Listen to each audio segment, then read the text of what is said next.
Never judge a man by how much money he has. And that might seem a little bit strange, but I've met many wealthy people who I would consider just got lucky.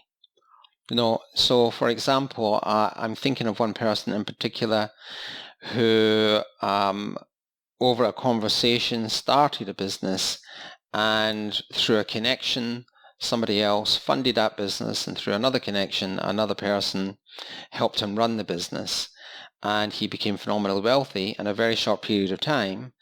And there's nothing wrong with that. However you get it, good for you. But I think there's a difference between somebody who's achieved wealth like that or inherited wealth.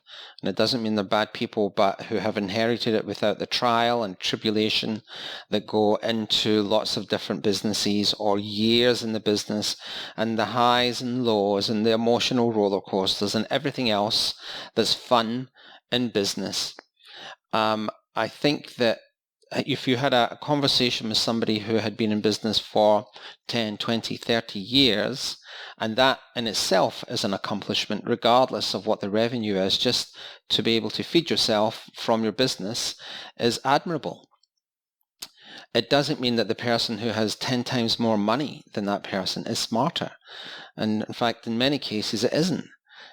Making money is not really about how smart you are. It's more about how determined you are, and it's more about a mindset and an attitude in order to achieve those things.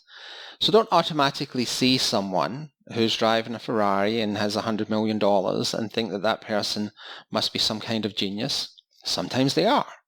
Generally, in fact, the more money people have, the smarter and more driven they are. But I wouldn't automatically assume that somebody is unique and special just because of the size of the bank account. And that's not to say that the most interesting people don't have any money.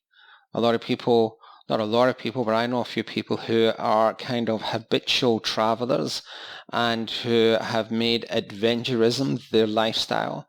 And they are, amazingly interesting to sit down and have a beer with and have a conversation with.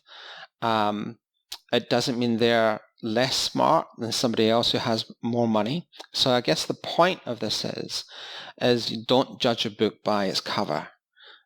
Judge the person for who they are, not the size of their bank account. Thanks for listening today, and please subscribe and like.